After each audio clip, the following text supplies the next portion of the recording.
Hey everyone, my name is David Dunbar, or the Theme Park Evangelist. I'm doing one more at-home vlog before I head out and go get some lunch. And I also go fill up my car. It's just something I want to go and get over and done with before I go off to my job interview this afternoon with Myers. I was actually supposed to work at Kings Island today, but I chose to give up my shift in order to go and attend this job interview due to the fact that I applied at Kings Island so late in the season. I will actually not be able to work a ton before they start closing down the majority of the time, so the kids can go back to school and won't miss out on Kings Island. Not to mention, Kings Island depends on kids being out of school and the heat, the hotter weather, in other words, to run. So cooler weather and northern theme parks do not mix. I've discovered this is not like Disney where you're going to get hours regardless of what time of the year it is or whether kids are in and out of school.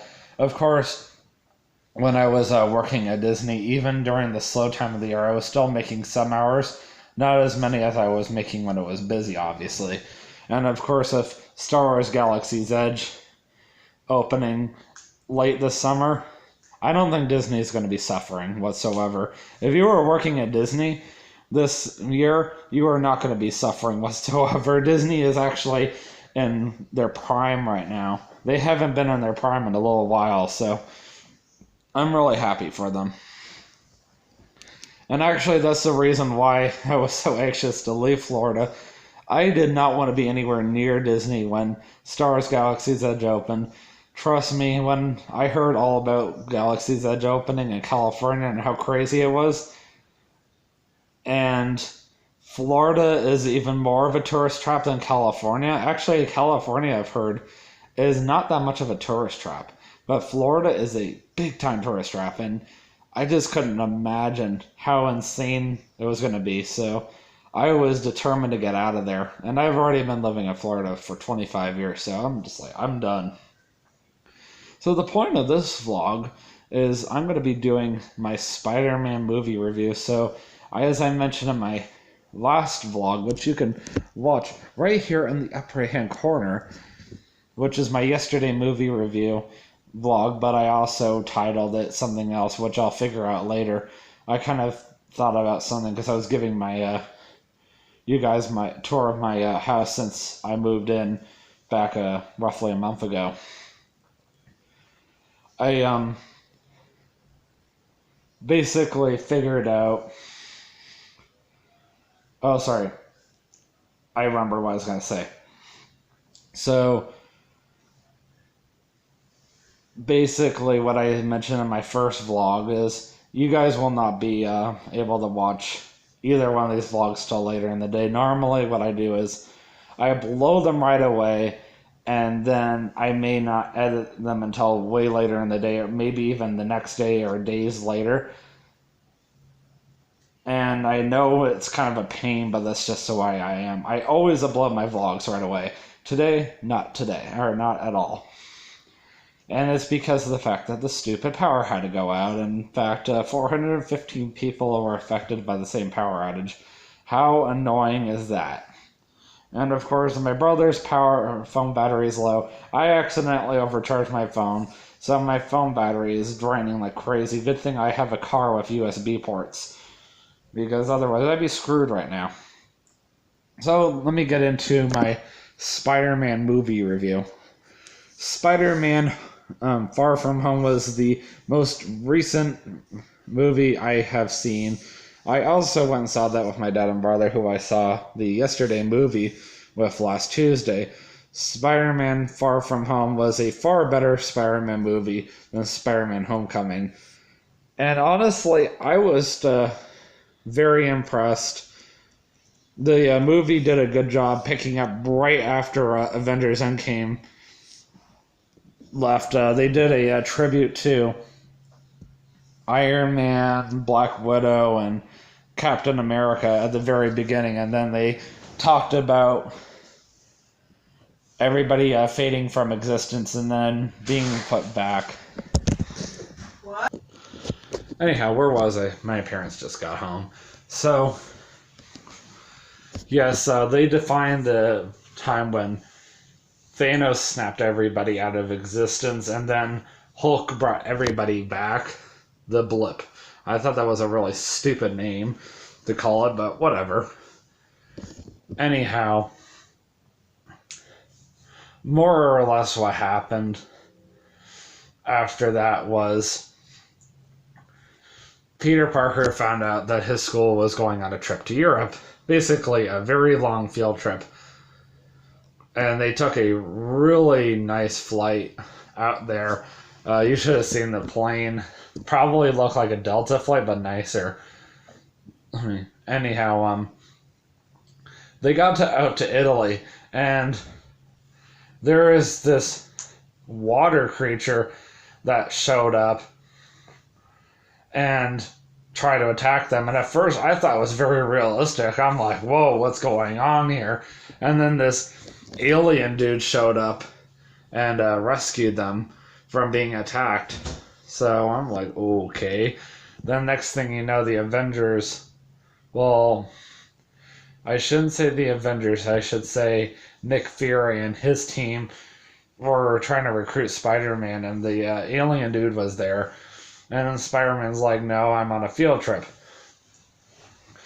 Well, Nick Fury just happened to have a guy working for the school disguised, and the school didn't realize it. So everywhere the school was planning on going didn't work out. Everywhere that this alien dude was planning on striking, he deliberately would keep it a secret. And the reason why I said this alien dude was planning on striking is I'm going to get there.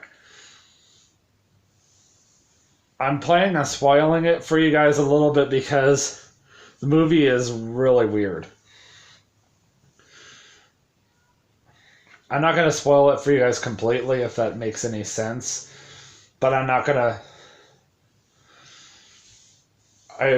going to leave you guys like completely blindfolded going into the movie, because I was completely confused the entire movie. So I figured the least I could do is explain it a little bit.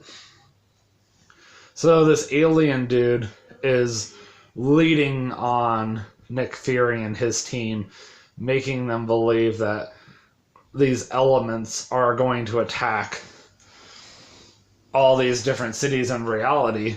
He was planning on using special technology to make it look like elements were going to attack all these different cities, and he would deliberately take them to all these random different cities in different countries, and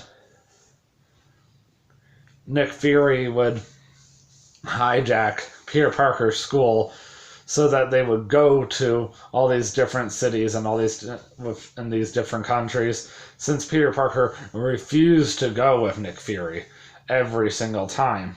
Because Nick Fury figured to himself, okay, if Peter won't go with me, then he'll go with his school, so therefore he has no choice.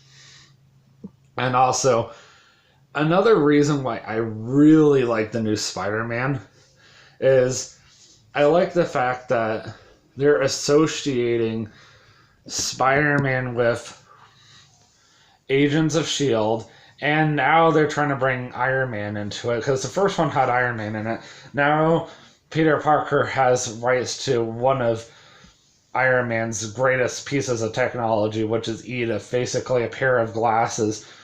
I always wondered why Iron Man wore those. Now I know, because it's a multi-million-dollar pair of glasses that allows you to do all these incredible things. I'm like, wow, no wonder he always wore those. I always thought they were sunglasses of some sort, but now I know they're not. And Peter used them for the wrong reason at first, but as he got more comfortable with them, I think he realized where he was going wrong, and also especially when he accidentally gave them to the alien dude, and that was his worst mistake. And I'm not going to say anything about the latter half of the movie because I think that would give away too much information. So from there, I'm not going to spoil it for you guys, but I will say this. Don't read too much between the lines. Don't think that this alien dude is as great as you make him to believe he is the first half of the movie, because he honestly is the villain the entire movie. And honestly, the last half of the movie is where they accidentally went downhill, because if they had left it with them fighting off these elements and the elements had been real the entire time, the movie would have been excellent.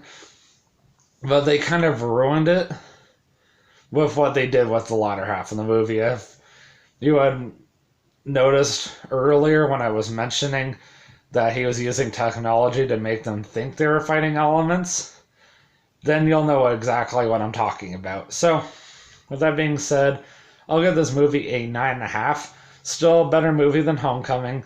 Family-friendly rating, I'd say 8 to 9 out of 10. Definitely worth watching in theaters. I hope you guys go see it. Ties in so well with Avengers Endgame. Just overall an excellent movie. And as always, I will see you guys in the next vlog. And always remember, you can do all things through Christ who strengthens you. Have a great day. Peace out.